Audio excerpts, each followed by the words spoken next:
What's going on, guys? Welcome back to the channel. I've got something cool I'm excited to share with you here today. It's an RC engine sound simulator.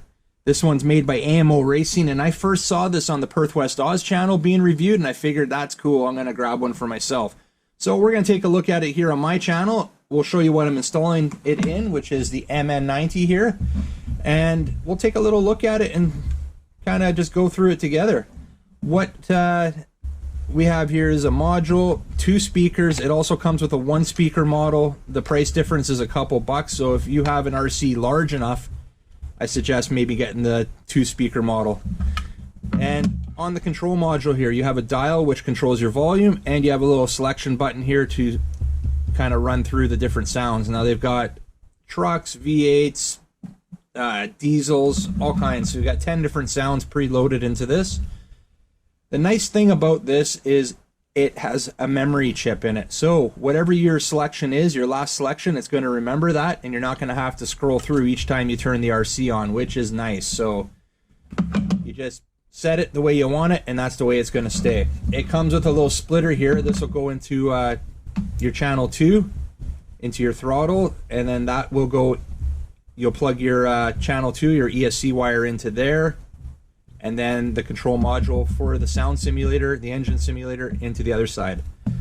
It also comes with 3 sticky pads, 3M sticky pads here, double-sided adhesive, 2 larger ones for the speakers, and then 1 for the control module here.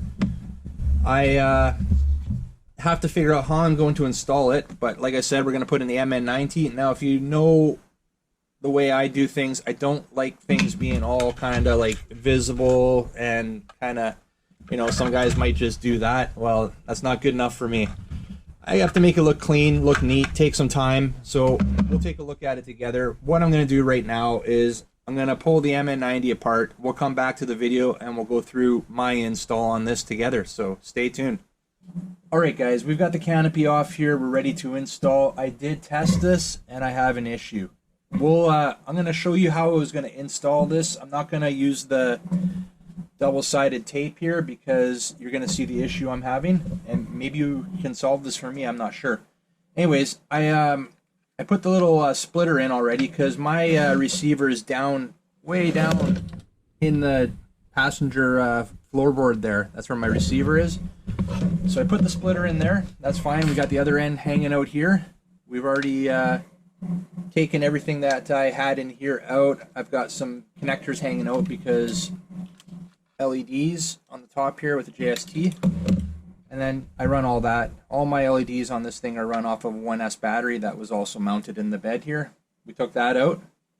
So this unit is perfect for the MN90 here. So there are 2 speakers. I was going to just pop them in like this, and they fit perfectly. They fill up the whole bed. Actually, I got to run it this way, sorry. Like that. And like that. Like that's, look at that. That couldn't be more perfect of a fit. Then the plan was the control module here, I was going to mount it on top of the speakers like that. So that's all good. And all this extra wire here and stuff, I was just going to tuck down. I'm not going to do, obviously, a neat job here because you're going to see why in a sec, but I'll tuck them down so you can kind of get the idea how I was going to install this. We're just going to tuck them down the side like that. I was going to run it down. Actually, I may have just ran it, yeah, down and around the speaker like that, and all our excess would have been nicely hidden down in the side there. Okay, so you get the idea there. That would have been mounted there. Have the end of the module here that needs to be plugged into right here.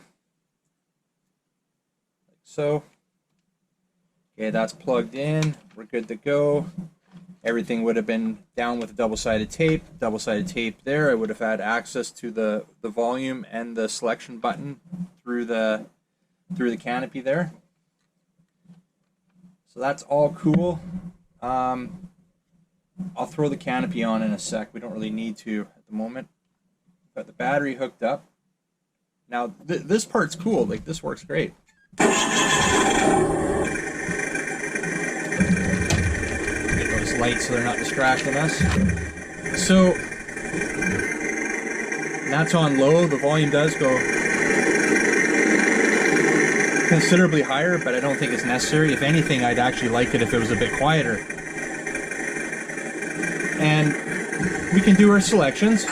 We got 10 different selections we're able to do, different sounds.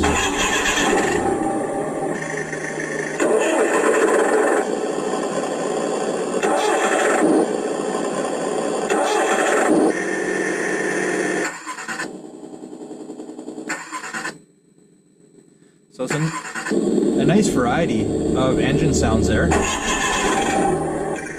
That's the one I had originally had selected. It's a diesel. And here's the issue I'm having. Just turn on the transmitter here. So this has a braking sound when you hit the brakes, but the braking sound just keeps... It's not working.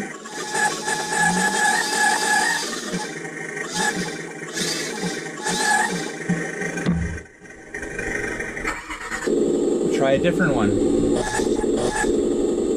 And if I'm really easy on the throttle here,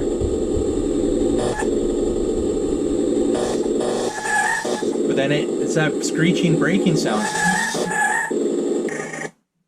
So yeah, as you can see, guys, I'm having an issue there. Not really sure. I'm gonna put it together. I'll put the cab on here, the canopy. That's not a big deal. Let's take it outside for a quick run, and let's see if maybe while it's on the ground moving that we have some better success with it. All right, guys, we're gonna give this engine simulator one more shot. We're outside here. We just duck in under cover because it's pretty windy out today. We're gonna turn it on. We know this part works. So that part's cool, but let's take it for a little spin and no.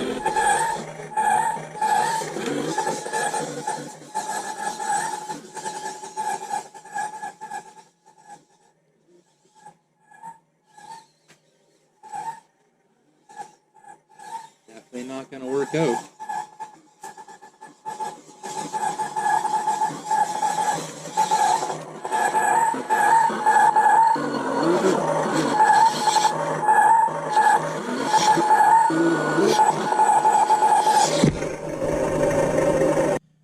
Alright guys, I think I've given this engine simulator a fair enough shot here. I've already pulled it out of the MN90. I'm not sure if I have a dud here or if maybe there's something with my setup that's not compatible with it. If there's something you can think of, definitely leave a comment, let me know. I think my next step now is I'm going to be packaging it back up, contacting the supplier, and seeing what they'll do for me. I'm pretty disappointed. As you saw, it fit perfectly in the bed of the MN90 here. It was the perfect fit. I was pretty pumped about that. If there's something you can think of maybe I'm missing here, definitely leave a comment, let me know. Other than that, I think that's it. I'm not going to put any more time into it. But for now, we're going to leave it at that. If you like this video, make sure you get a big thumbs up, and if you're new to the channel, really appreciate it. Hit that subscribe button before you head out. And remember, don't be a stranger. We'll see you on the next one. See ya!